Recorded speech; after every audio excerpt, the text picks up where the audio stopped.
Here in Spain, from Blevins, it's Brett Hanson's turn to join me this week. How are you doing, Brett? Very good, thank you. Good. We often talk about the importance of taking financial advice, especially after moving to a new country with different tax and succession regimes. But I suppose that the first step has to be to choose who to turn to for this advice. So today Brett will share some advice on choosing a financial advisor. So many British expats will have a UK advisor who they've been dealing with for some time. But what are the advantages of finding a locally based advisor now they're living in Spain? I think using a locally based advisor is very important, Howard. I can totally understand residents living here or wishing to move here and wanting to retain their UK advisor, who may have provided them with very good advice over many years, and who they may have developed a close relationship with. But putting to one side regulation for the moment with regards to Brexit and the fact that UK advisors are in most cases no longer able to advise residents of Europe, it's unlikely that a UK advisor who lives in the UK and will have the majority of their clients in the UK will have a thorough understanding of the taxation rules in Spain and keep up to date with the changes, not just on a national level, but also on a local level, bearing in mind that there are 17 autonomous regions in Spain, each with their own variations with regards to tax and inheritance rules. The tax rules in Spain are very different to the rules in the UK, and in the same way I wouldn't even consider providing estate, investment or pension planning to someone living in a country other than the country I live, work and am immersed in. I just struggle to believe that a UK advisor will know the ins and outs, for example, of Spanish inheritance tax and Spanish succession laws. And if the UK advisor hasn't considered all the rules and the potential pitfalls, in not just in Spain, but regards to the regional rules, then undoubtedly it could result in their clients investing in inappropriate solutions or paying unnecessary tax, or that their beneficiaries have to deal with unnecessary complications on their death. Over the 20 years I've been advising British expatriates in Spain, I have come across many UK nationals who have found themselves having to deal with difficult problems or quite substantial tax consequences as a result of inappropriate advice they've received from their UK advisor whilst living in Spain.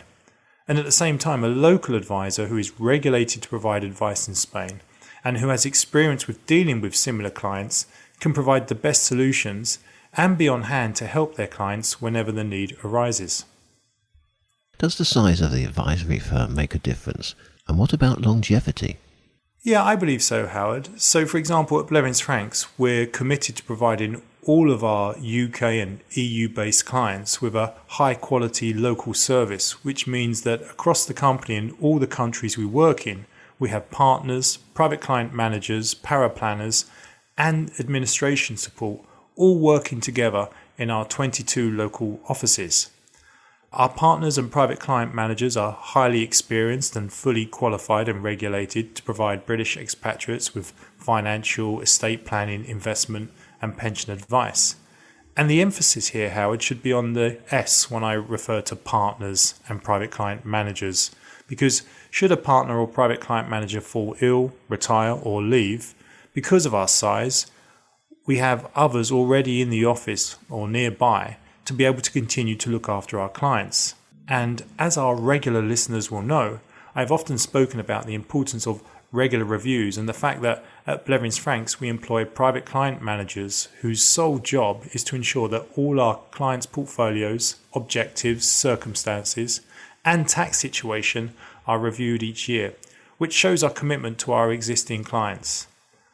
All of our 22 local offices are supported by our administration centre, client services and trust departments in Malta, and we have our tax advisory team in London, which has a number of specialist tax advisors providing our clients with cross-border tax advice and keeping our partners and private client managers up to date with any tax or regulatory changes at both the state and local level. And then we have our pension specialist department who are qualified to give pension advice. And we have our investment committee, which is international and which is supported by our investment services team, and their task is continually reviewing our clients' investment portfolios.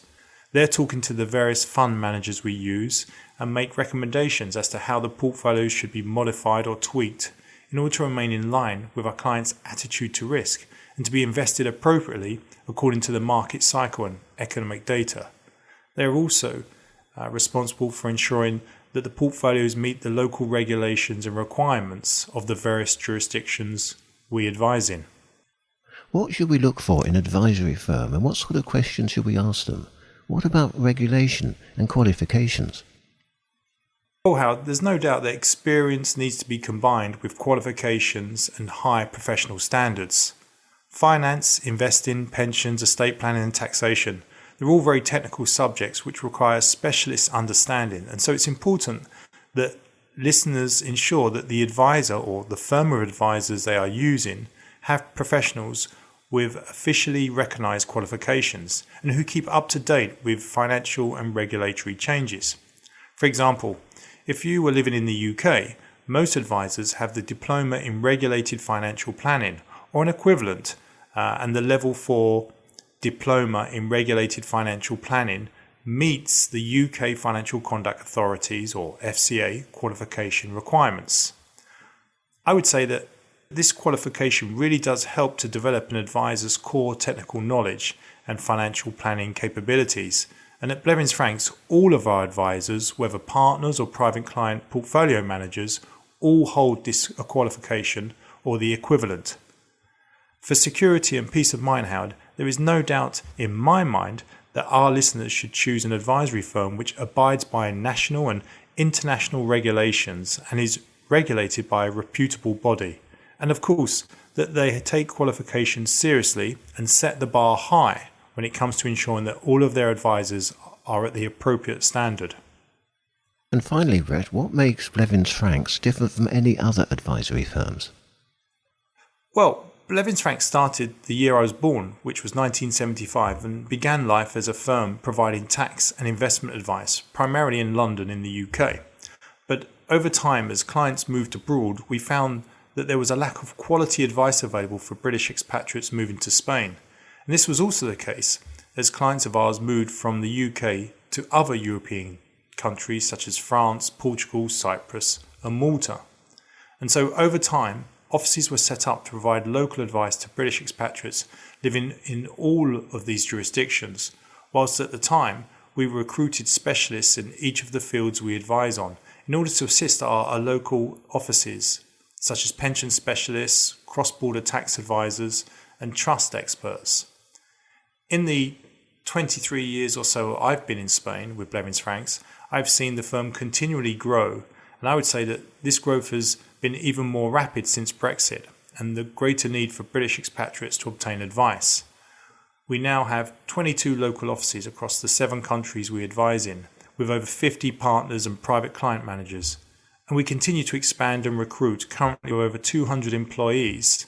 We have over 3 billion euros of funds under management, and we're advising over 5,000 families across Europe. Well, that's some history. Thank you, Brett. Well, the website is blevinsfranks.com, and everything's there, isn't it? It is, Howard. So if anyone would like to get in touch with us, then the best way to do that is via our website, blevinsfranks.com.